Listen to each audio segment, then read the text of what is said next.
Smell కూడా ఆవు నెయ్యిలాగా వస్తుంది తప్పించి పూర్తిగా అవి రసాయనాలే.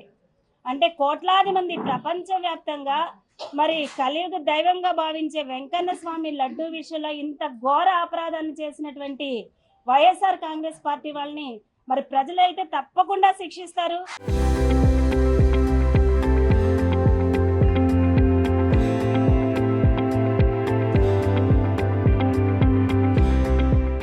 ఒకవేళ ఈ రోజుకి ఏ శిక్ష జరగకపోయినా రేపు దైవ సన్నిధిలో తప్పనిసరిగా నరకంలో వాళ్ళు మాత్రం ఈ బాధను అనుభవించాల్సిన అవసరం తప్పకుండా వస్తుందన్న విషయాన్ని తెలియజేస్తూ మరి ఏదైతే ఎన్డీడీబీ రిపోర్ట్స్ ప్రకారం పవన్ కళ్యాణ్ గారు ప్రాయశ్చిత్త దీక్ష చేస్తే అవహేళన చేస్తున్నారు. ఈరోజు మేము జనసేన పార్టీ తరపు నుంచి మేము ఒకటే అడుగుతున్నాం, నిజంగా మీకు చిత్తశుద్ధి ఉంటే ఆనాడు ముఖ్యమంత్రిగా ఉన్నటువంటి వ్యక్తికి సనాతన ధర్మం మీద చిత్తశుద్ధి ఉంటే మరి ముఖ్యమంత్రి స్థాయిలో ఉన్నటువంటి వ్యక్తి తన భార్యతో కలిసి తిరుమల తిరుపతి వెంకన్న స్వామి బ్రహ్మోత్సవాలకి పట్టు వస్త్రాలను సమర్పించాల్సినటువంటి ఆనవాయితీ ఉన్నటువంటి మన రాష్ట్రంలో ఏనాడన్నా నీ భార్యను తీసుకుని ఒక్కసారన్నా తిరుమల తిరుపతి స్వామి దర్శనం చేసుకున్నావా?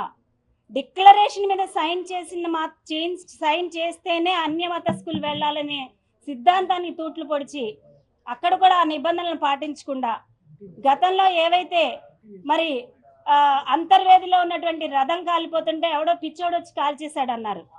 మరి విజయనగరంలో ఉన్నటువంటి రామతీర్థంలో రాముల వారి తల నరికేస్తే, విగ్రహాల తల నరికేస్తే అది కూడా ఏదో బాధ్యత లేనట్లుగా మాట్లాడారు. అలాగే కనకదుర్గమ్మ అమ్మవారి ఉత్సవ విగ్రహాలకు సంబంధించినటువంటి సింహాసనానికి అపచారం జరిగితే అది కూడా బాధ్యత లేకుండా ఉన్నట్టు మాట్లాడారు.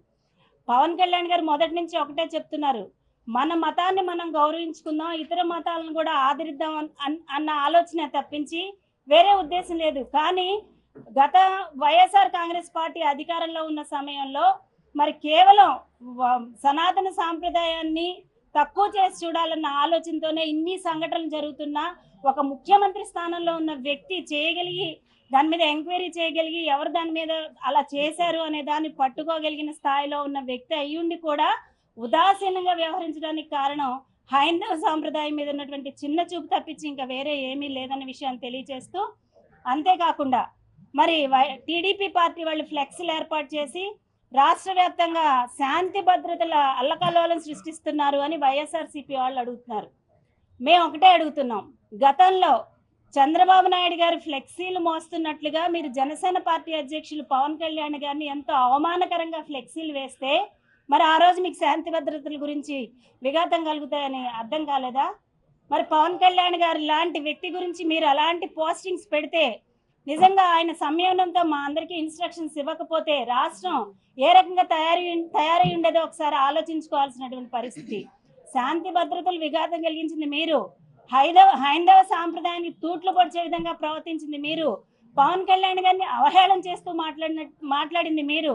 మేమేమో అంబటి రాంబాబు గారి లాగా నోరు జారి ముఖ్యమంత్రి స్థాయి వ్యక్తిని దిగజారుడు వ్యాఖ్యలు చేయట్లేదే. చాలా సంయమనంతో శాంతియుతంగా మా అధ్యక్షులు వారు ఇచ్చినటువంటి ఇన్స్ట్రక్షన్స్ ని ఫాలో అవుతూ వస్తున్నాం. ఫైనల్ గా మేము చెప్పేది ఏంటంటే, ఆ రోజు ఏదైతే డైరీ ఏదైతే బోలే బాబా డైరీకి అప్పచెప్పారో అలాగే వైష్ణవి డైరీకి అప్పచెప్పారు. కనీసం వాళ్ళకి ఒక డైరీ ఫామ్ లేదు, ఆవులు లేవు. మరి ఏ రకంగా అయితే ఆవు లేకుండా, పాలు లేకుండా, వెన్న లేకుండా నెయ్యి తయారు చేయడం అనేది కేవలం ఒక వైఎస్ఆర్ కాంగ్రెస్ పార్టీ వాళ్ళకి మాత్రమే సాధ్యమైంది. మరి కేవలం 400 రూపాయలకి కిలో నెయ్యి ఏ రకంగా వస్తుందండి? ఒక నువ్వుల నూనె రాదు. అలాంటిది ఆ 400 రూపాయలకి నెయ్యి తేవటం ఏంటి?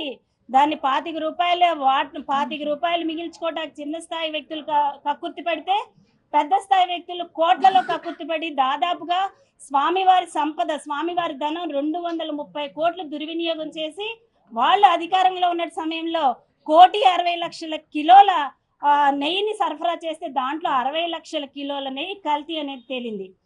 దాని ద్వారా ఆ సమయంలో 20 కోట్ల లడ్డూలను తయారు చేశారు.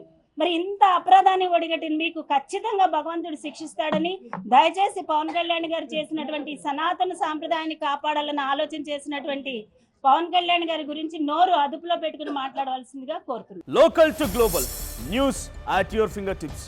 మీ చేతిలో ఒక ఆయుధం. Download raw TV app. Media legend Ravi Prakash is back. wishes.